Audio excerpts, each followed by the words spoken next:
You're ambitious. You've got big dreams. You want to be successful, to live the life you've always imagined. But there's a problem. You're lazy. You know exactly what you should be doing, yet you don't do it. And that leads to guilt, because deep down, you know you're capable of more. That guilt builds over days, weeks, months, until it hardens into acceptance. Then the new year arrives, and with it, the same goals from last year.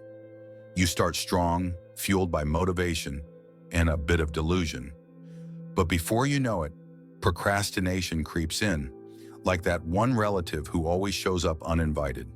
Your procrastination lingers, turning into a daily cycle of laziness, and soon you've labeled yourself as a lazy person.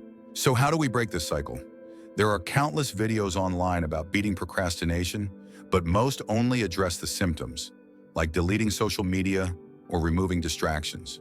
While these might help short-term, they ignore the real issue, the root cause of procrastination. And that root cause can be summed up in one word: inertia.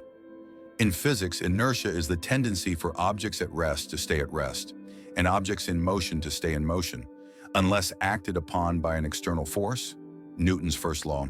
This law doesn't just apply to objects, it applies to tasks too. Starting any task, no matter how small, requires an initial push, energy to overcome inertia's resting state. But here's the problem. We make this initial push feel so huge in our minds that we avoid the task entirely, distracting ourselves with cheap, dopamine-fueled activities instead. So how do we break inertia? There are two key ways. 1. Reduce the stakes. Getting started is the hardest part, so make it stupidly easy. Take the smallest possible step. It's a bad approach.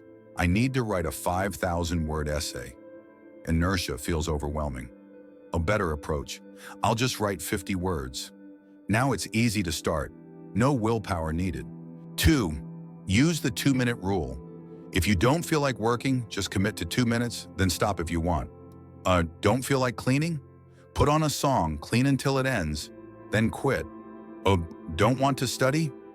Read for 2 minutes, then walk away. Here's the magic. Once you start, you'll often keep going. Why? Because objects in motion stay in motion. That initial push is like rolling a boulder uphill.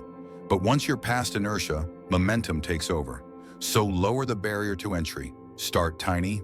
2 minutes, 50 words, one small step. This works for anything: gym habits, side hustles, relationships, you name it.